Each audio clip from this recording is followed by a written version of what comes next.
Okay, I want to answer the question. Tips on how to test the market. I have an office space I no longer need, but rent is quite cheap, so I don't want to let go of it. I originally wanted to sublet it, but lots of people suggested turning it into a co-working space. I don't want to say I'm skeptical, but I'm not too sure if there is high enough demand for that. So, before I invest my time and resources, are there any ways of testing the market? I am Jamie Russo, the founder of Everything Co-working. We help operators launch and operate profitable co-working spaces. So, I want to answer this question from my perspective. Okay, high level. The space the poster shares is about 640 square feet, 64 square meters, roughly. This is a pretty small space. So here's the challenge with small spaces. You're really limited to the product mix that you can offer. And you're really cozy. And the poster says, I think there's demand for cozy space. Here's the thing, I think there is demand for boutique co working space. So, spaces that are not major national brands or international brands in any market. And I don't know where this person is located. So, yes, boutique co working spaces can be very popular in local markets. They feel connected to the community. Maybe the owner is really engaged in the space. And these boutique co working spaces generally have to meet all of the other criteria that people have for their workspace. People are paying for this workspace. Today, we do see some companies giving stipends for remote workers. So maybe they've got some amount of dollars that they can use that is not out of their own pocket for a space, but it usually doesn't fund an office space, it funds co working space. But even so, people are really making a consumer based choice about office space.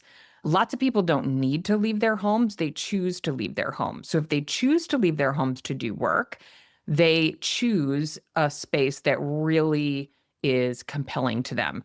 Great coffee, great aesthetics, good community, or just a space that really meets their needs in some way.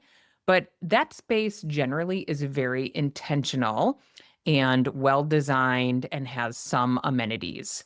Unless you're in a very small market, it sounds like this person is not, because the poster goes on to mention that there's no co-working right near this person's office, but in another part of town, there's lots of it, which he thinks might be a bad sign. And I tend to agree with him.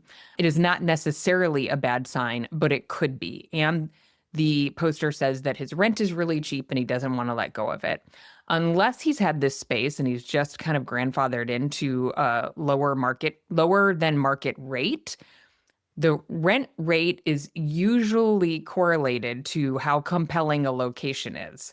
So if your rent is really cheap, it probably is not in a location that if people have discretionary business income or personal income that they're going to spend on co-working, your neighborhood is probably not where they're going to do that.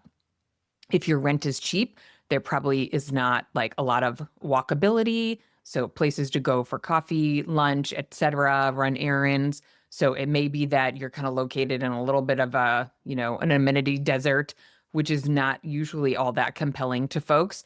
And remember, you're pulling from 15 to 20 minutes max in terms of commute time. So if people have to, take a train or drive further to get to you, they're not going to leave a very walkable location to come to your neighborhood. You're really pulling from the local neighborhood. And so you have to be really confident that the types of professions that tend to use co-working exist where you are. And then we get to the challenge that the types of professions who tend to use co-working want a nice space and they want a variety of amenities and a variety of product types in a space, which is very hard to do with 640 square feet. And I see the note that I could test it using the furniture that I have in place. Now, this is probably a very low risk idea. So the person says, I could start marketing the space and see if people are interested. You totally can. And that's not a bad idea. There certainly will be some work to that, because in order for a co-working space to be successful, it doesn't really matter what size it is. You have to have a sales funnel in place, which means you need a website. It doesn't have to be wildly fancy, but it has to really speak to your ideal customer. So who is your ideal customer? If you have a small space with no offices, Think about who that is. Maybe it's somebody who does individual work. They're not on Zoom. They can't work from home, but they also don't maybe want to invest in commuting to where the bigger co-working spaces are. Maybe they have a smaller budget. Maybe you could be the lower budget, positioned as not super premium in the marketplace and serve some sort of niche. So who is that person? How do you reach them? Most co-working spaces do not get their leads on social media because it doesn't tend to be where people are discovering workspace. Certainly not organic social media. You can run ads on social media, but this gets back to my point of you need a website that tells a story that makes your space look compelling. And in order to look compelling, you will have to have photos of a space that has been intentionally set up to be a co-working space. So things are going to snowball in terms of what you need to have in place to actually gauge interest and sell. You might be better off, having some conversations with other, people in your network who live nearby. Now, it can be dangerous because people tend to tell you what you want to think and they're not willing to put down their credit card.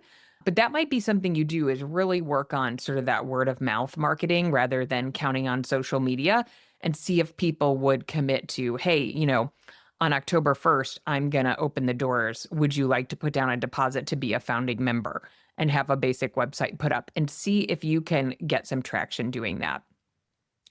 You could also invest in a website, do it yourself. There are lots of ways to get a website done today. They don't have to be perfect, but they have to be pretty good and user friendly. And like I said, show the space, tell the story, and just see what happens. But there are some flags here for me. 640 square feet is very small. It's smaller than a lot of apartments are, right? It's certainly smaller than many homes, and it depends on where you are in the world. It's possible that that is not the case for you, but it would be very cozy. And you could get into a challenge if, you have people who are talking loudly. This is challenging to manage in any co-working space, particularly in small co-working spaces. And then if you're in a space where none of the bigger brands have landed yet, usually a bit of a flag. So if you don't have a WeWork or a Regus or an Industrious that's nearby, usually that's a good indicator that, oh, they've done the diligence and they think this is a good market. Even they get it wrong sometimes. My favorite thing to see is, oh, there's a Regus or a Regus brand nearby and it's full. That's one of my favorite market indicators. So if you don't have that, that's also a flag. So find a way to test with very low risk, but also know the less work you put into your aesthetic, the intentionality of your setup and the marketing, the less likely it is to succeed. So it can be a little bit difficult to sort of do a minimum viable product in co-working, but just some things to consider as you're opening a co-working space. And you can get lots more information about what it looks like to run a co-working space in our other videos and on our podcast, which is also under the name Everything Co-working.